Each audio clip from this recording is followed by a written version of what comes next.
Hello friends, welcome back to my YouTube channel. आज हम बात करेंगे जापान के संविधान के बारे में से संबंधित प्रश्नोत्तर के बारे में। फॉर यूनिवर्सिटी एग्जाम के लिए है ये। उगते हुए सूरज की धरती किस देश को कहा जाता है? तो वो है जापान को। जापान के मेइजी संविधान से आप क्या समझते हैं?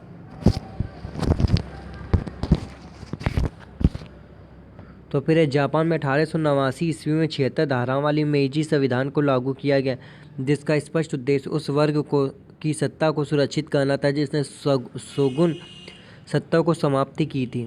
इस संविधान में सम्राट केंद्रीय व्यक्ति था, उसके पास समस्त शक्तियां निहित थी और सेना की स्थिति शासन के एक अर्ध स्वतंत्र अंग की थी। ओके, नेक्स्ट है आपका जापान के उन 4 बड़े द्वीपों के नाम लिखिए जिनसे वह चारों तरफ से घिरा हुआ है। तो 4 बड़े द्वीप हैं होन्शु, शिकोकू, क्यूशु और होक्काइडो। भारतीय दृष्टि से जापान संविधान के अध्ययन का विशेष महत्व क्यों है? तो साम्राज्यवादी शोषण के बाद भारत को अनेक समस्याओं के साथ आज़ादी प्राप्त हुई और जापान को भी द्वितीय विश्व युद्ध में पराजय एवं गंभीर बर्बादी के बाद अनेक समस्याओं के रहते नव निर्माण की चुनौती प्राप्त हुई। इस कारण जापानी संविधान के अध्ययन का महत्व है। जापान के संविधान की 2 प्रमुख विशेषताएं कौन कौन सी? तो इसमें पहला नंबर है आपका जापान का संविधान ब्रिटिश संविधान की भांति राजतंत्रात्मक होते हुए भी पूर्ण रूप से जनतंत्रात्मक है। और दूसरा है वर्तमान संविधान ने जापान को युद्ध करने के सर्वोच्च अधिकार से वंचित कर दिया है।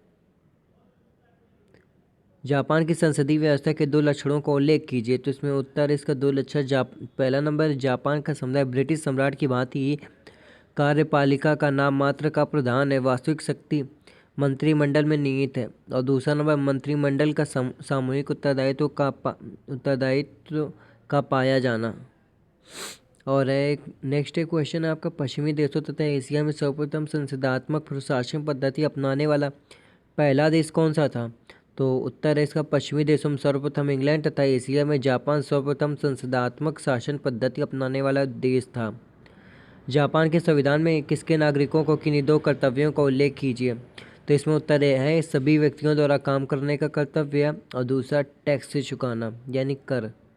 जापान के संविधान के किन अनुच्छेदों में नागरिक अधिकारों का उल्लेख है? तो इसमें है आपका जापानी संविधान के अनुच्छेद 10 से 40 तक में नागरिक अधिकारों का उल्लेख किया गया है। और नेक्स्ट है आपका जापान के नागरिक की कोई 4 मौलिक अधिकार लिखे। तो इसमें समानता का अधिकार, संपत्ति का अधिकार, काम पाने का अधिकार, शिक्षा पाने का अधिकार। जापान के नागरिकों को प्राप्त किन्हीं 2 राजनीतिक अधिकारों के नाम लिखिए। तो एक नंबर है इसमें मताधिकार और दूसरा नंबर याचिका भेजने का अधिकार है। जापान के नागरिक के मौलिक अधिकारों की कोई 2 कमियां बताइए। तो इसमें नंबर 1 है अधिकार एवं कर्तव्यों को एक साथ वर्णन करना अनुचित है और दूसरा है अधिकारों का क्रमबद्ध एवं व्यवस्थित वर्णन नहीं किया गया है। और नेक्स्ट है आपका जापान के वर्तमान संविधान में प्रदत्त मंत्रिमंडलात्मक सरकार को किन्हीं 2 विशेषताओं का उल्लेख कीजिए। तो इसमें जापान में सम्राट नाम मात्र का राज्याध्यक्ष है और सेकेंड नंबर है जापान में कैबिनेट यानी डाइट का अभिन्न अंग है यानी संसद का जो पार्लियामेंट होती हैं।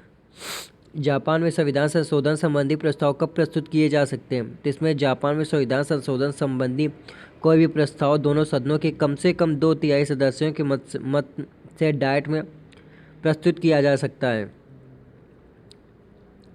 जापान में संवैधानिक प्रश्नों से संबंधित विवादों की सुनवाई कितने न्यायाधीशों की बेंच करती है? इसमें कितने न्यायाधीशों की उपस्थिति अनिवार्य है? तो इसमें आपका न्यायाधीशों की ग्रांड बेंच जिसकी गणपूर्ति के लिए 9 न्यायाधीशों की उपस्थिति अनिवार्य है।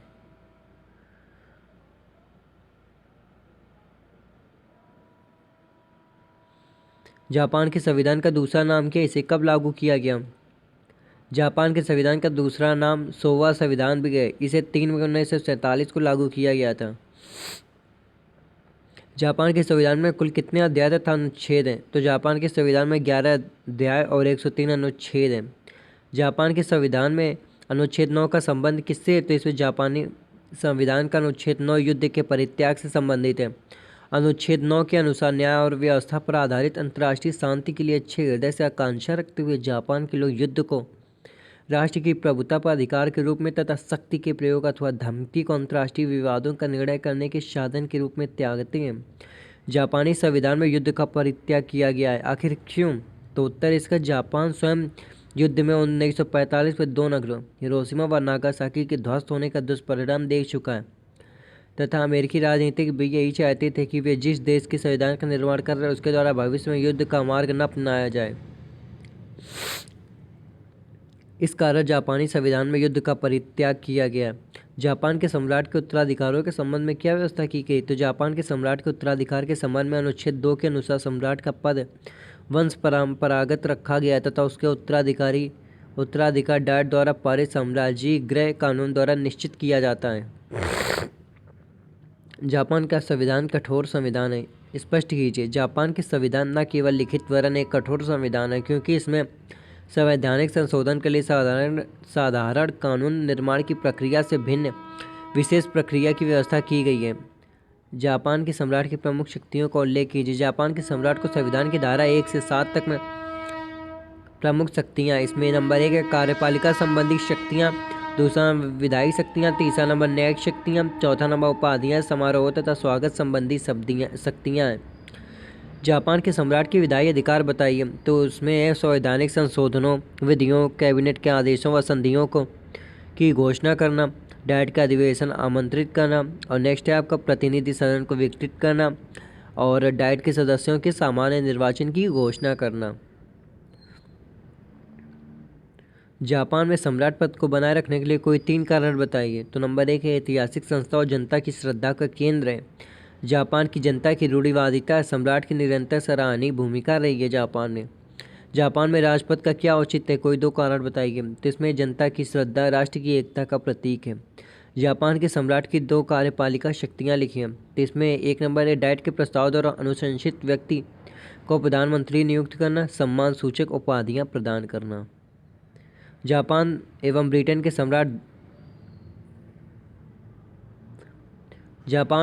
के सम्राट पदों में 2 अंतर बताइए। तो नंबर 1 है जापान के सम्राट की शक्ति एवं स्थिति का आधार लिखित संविधान, जबकि ब्रिटिश सम्राट की शक्ति एवं स्थिति का आधार अलिखित संविधान एवं परंपराएं हैं। दूसरा नंबर, जापान के सम्राट को अपनी संपत्ति खरीदने व बेचने का अधिकार प्राप्त नहीं है, उसे संसद की इच्छानुसार आचरण करना होता है, जबकि ब्रिटिश सम्राट को अपनी संपत्ति खरीदने व बेचने का अधिकार प्राप्त है। जापान के प्रतिनिधिमंडल की 4 विशेषताएं बताइए।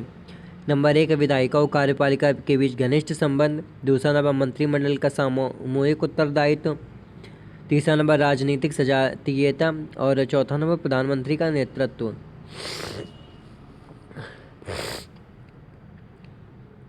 जापानी मंत्रिमंडल की 2 वित्तीय शक्तियाँ लिखी हैं। तो 2 वित्तीय शक्तियाँ, 1 नंबर है जापानी मंत्रिमंडल वार्षिक बजट तैयार करके डाइट के सामने रखता और उसे पारित कराता। दूसरा नंबर, जापानी मंत्रिमंडल डाइट के माध्यम से जनता के सामने राष्ट्रीय वित्त के बारे में अपनी वार्षिक रिपोर्ट प्रस्तुत करता है। वित्तीय क्षेत्र में मंत्रिमंडल का प्रमुख कार्य क्या है? वित्तीय क्षेत्र में बजट का निर्माण, उसे डाइट में प्रस्तुत करना और स्वीकृत कराना मंत्रिमंडल का प्रमुख कार्य है। जापान में प्रधानमंत्री की नियुक्ति कौन करता है? तो जापान में प्रधानमंत्री की नियुक्ति सम्राट करता है। सम्राट उसी व्यक्ति को प्रधानमंत्री नियुक्त करता है जिसका डाइट ने मनोनयन किया है। जापान में मंत्रिमंडल की बैठकें किसकी अध्यक्षता में कहाँ और कब होती हैं? तो जापान में प्रधानमंत्री की अध्यक्षता में मंत्रिमंडल की बैठकें उसके सरकारी निवास स्थान पर सप्ताह में 2 बार मंगलवार व शुक्रवार को होती हैं। जापान के प्रधानमंत्री के 3 कार्य लिखिए। तो इसमें मंत्रिमंडल का कार्य संचालन करना, प्रशासन पर नियंत्रण रखना, पर राष्ट्रों के साथ संबंधों का संचालन करना। जापानी व ब्रिटिश प्रधानमंत्री की तुलना कीजिए। तो जापान में प्रधानमंत्री का चुनाव डाइट द्वारा होता है, जबकि ब्रिटेन में प्रधानमंत्री की नियुक्ति सम्राट करता है। जापानी प्रधानमंत्री अपने मंत्रिमंडल के आधे सदस्य संसद के बाहर से ले सकता है, जबकि ब्रिटिश प्रधानमंत्री अपने मंत्रिमंडल में गैर संसद सदस्यों को शामिल नहीं कर सकता। जापान में प्रतिनिधि सदन की सदस्यता के लिए आवश्यक योग्यता क्या है? तो इसमें उत्तर 1 है आपका, वह जापान का जन्मजात नागरिक हो, वह 25 वर्ष की आयु पूरी कर चुका हो, वह सरकार के अधीन किसी लाभदायक पद पर ना हो, वह पागल अथवा दिवालिया ना हो। जापान की डाइट की रचना किस प्रकार होती है? जापान की डाइट द्विसदनात्मक व्यवस्थापिका है, जो प्रथम या निम्न सदन प्रतिनिधि सभा तथा द्वितीय उच्च सदन सभासद सदन या पार्षद सभा से मिलकर बनती है। डाइट के सदस्यों की योग्यताओं को बारे में बताइए। तो इसमें डाइट के सदस्यों की योग्यताएं, वह जापान का जन्मजात नागरिक हो, प्रतिनिधि सभा के सदस्यों के लिए आयु 25 वर्ष हो, जबकि सभासद सदन हेतु 30 वर्ष हो, वह सरकार के अधीन किसी लाभदायक पद पर ना हो, वह चुनाव क्षेत्र में कम से कम 3 महीने से निवास कर रहा हो, वह कानून द्वारा डाइट की सदस्यता के अयोग्य घोषित न किया गया। डाइट की 2 न्यायिक शक्तियाँ बताइए। तो इसमें डाइट न्यायपालिका के संगठन के बारे में कानून बना सकती है। सर्वोच्च न्यायालय के न्यायाधीशों की नियुक्तियां कार्यपालिका करती है, लेकिन डाइट नियुक्तियों पर पुनर्विचार कर सकती है। वित्त विधेयक के संबंध में डाइट के दोनों सदनों की तुलना कीजिए। वित्त विधेयक के संबंध में प्रतिनिधि सदन की निर्णायक शक्ति प्राप्त है और इन विधेयकों के संबंध में सभासद सदन के मात्र 30 दिन की विलंबकारी शक्तियां प्राप्त हैं। जापानी संविधान के किस अध्याय में तथा कौन से अनुच्छेदों में डाइट की रचना तथा शक्तियों का उल्लेख किया गया है? तो जापानी संविधान के 4थे अध्याय में अनुच्छेद 41 से अनुच्छेद 64 तक में डाइट की रचना तथा शक्तियों का उल्लेख किया गया। जापान के सर्वोच्च न्यायालय में कुल कितने न्यायाधीश होते हैं? जापान के सर्वोच्च न्यायालय में 1 मुख्य न्यायाधीश तथा 14 अन्य न्यायाधीश होते हैं। जापान में डाइट की प्रमुख समितियों के नाम लिखिए। इसमें स्थायी समितियाँ, विशेष समितियाँ, संयुक्त सम्मेलन समितियाँ, संयुक्त विधायी समितियाँ। जापान के वर्तमान संविधान के किन अनुच्छेदों में न्यायपालिका का उल्लेख किया गया? तो जापान के वर्तमान संविधान के अध्याय 6 के अंतर्गत अनुच्छेद 76 से 82 तक में जापानी न्यायपालिका के संगठन, शक्तियों, कार्यों व अधिकारों का उल्लेख किया गया है। प्रोक्यूरेटर क्या है? तो जापान में विभिन्न स्तर के न्यायालयों के लिए सरकारी वकीलों अर्थात प्रोक्यूरेटरों की व्यवस्था की गई, जो सरकार के न्याय विभाग की देखरेख में कार्य करते हैं। इनका प्रमुख कार्य अपने स्तर के न्यायालय में चलने वाली फौजदारी मुकदमों में सरकार की ओर से पैरवी करना। प्रोक्यूरेटरों की नियुक्ति मंत्रिमंडल की सलाह पर सम्राट करता है। जापान में न्यायपालिका अर्थात न्यायालयों को कितने भागों में बांटा गया? तो वो है 5: प्रारंभिक न्यायालय, कौटुंबिक न्यायालय, जिला न्यायालय, उच्च न्यायालय, सर्वोच्च न्यायालय। जापान में न्याय व्यवस्था में एक रूपता पाई जाती है। स्पष्ट कीजिए। जापान के संपूर्ण न्यायिक सत्ता सर्वोच्च न्यायालय तथा कानून द्वारा स्थापित अधीनस्थ न्यायालयों में निहित है। न्यायपालिका के शीर्ष पर सर्वोच्च न्यायालय और उसके अधीन उच्च न्यायालय, जिला न्यायालय, कौटुंबिक और 570 प्रारंभिक न्यायालय, जो ऊपर से नीचे तक एक श्रृंखला से आबद्ध हैं। जापान में सर्वोच्च न्यायालय की कार्यविधि समझाइए। सर्वोच्च न्यायालय में संवैधानिकता के प्रश्न का संबंधित विवादों की सुनवाई 15 न्यायाधीशों की ग्रांड बेंच करती है, जिसमें गढ़पूर्ति के लिए 9 न्यायाधीशों की उपस्थिति आवश्यक मानी जाती है। अन्य मामलों जिनमें केवल कानूनी प्रश्न नियुक्त होते, छोटी बेंच या अपीलें सुनती हैं, जिसमें 5 न्यायाधीश होते हैं। सार या समरी न्यायालय से क्या तात्पर्य? अथवा जापान के समरी न्यायालय पर कुछ शब्द लिखिए। सार या समरी न्यायालय नगरों तथा ग्रामों में स्थापित किए जाते हैं। इन्हें प्रारंभिक न्यायालय भी कहा जाता है। ये 5000 येन तक के दीवानी विवाद और छोटे छोटे ऐसे फौजदारी विवाद सुनते, जिनमें 1 माह से कम कैद की सजा दी जाती है। जापान में न्यायाधीशों की नियुक्ति कैसे हो जाती है? तो जापान में न्यायाधीशों की नियुक्ति कार्यपालिका द्वारा की जाती है, परंतु इन नियुक्तियों का अनुसमर्थन जनता द्वारा प्रतिनिधि सदन के चुनाव के समय किया जाना जरूरी है। जापान में न्यायाधीशों पर जो आरोप लगाए जाते हैं, उनकी जांच किसके द्वारा की जाती है? जापान में कार्य डाइट के दोनों सदनों की एक समिति, दोषारोपण समिति करती है तथा आरोपों की जांच डाइट द्वारा स्थापित महाभियोग न्यायालय करता है। जापान के किन्हीं 2 राजनीतिक दलों के नाम बताइए। तो इसमें उदार लोकतांत्रिक दल और समाजवादी दल। जापान के कोमिटो दल के बारे में आप क्या जानते हैं? कोमिटो जापान के बौद्ध धर्म की एक शाखा सोका गोक्काई का राजनीतिक संगठन, जो मूलतः नैतिक, धार्मिक तथा मानवतावादी मूल्यों पर विश्वास रखता है तथा इनके आधार पर समाज का नैतिक पुनरुद्धार तथा राजनीति का शुद्धिकरण चाहता है। जापान के साम्यवादी दल की प्रमुख 2 नीतियां एवं कार्यक्रम बताइए। दल उत्पादन तथा वितरण के सभी साधनों पर राज्य का अधिकार स्थापित करना चाहता है। यह दल निजी संपत्ति के अधिकार को समाप्त करना चाहता है। जापानी राजनीतिक दलीय व्यवस्था की कोई 3 विशेषताएं बताइए। ये तो 1 है राजनीतिक दल की संप्रभुता, गुटबंदी और व्यक्तित्व का प्रभाव, केंद्रीकरण की आवृत्ति और अपेक्षाकृत कठोर अनुशासन। जापान में राजनीतिक दल व्यवस्था गुटबंदी से ग्रसित है। समझाइए। जापान के राजनीतिक दल से स्पष्ट राजनीतिक और आर्थिक विचार पर आधारित नहीं है। फलस्वरूप इस प्रकार की दलीय व्यवस्था में गुटबंदी तथा व्यक्तित्व का प्रभाव दोनों ही तत्व देखे जा सकते हैं। आधुनिक जापान के प्रमुख राजनीतिक दलों के नाम लिखिए। तो इसमें लोकतांत्रिक दल, समाजवादी, लोकतांत्रिक समाजवादी, साम्यवादी, कोमिटो दल, न्यू फ्रंटियर दल। और जापान के सर्वोच्च न्यायालय की कोई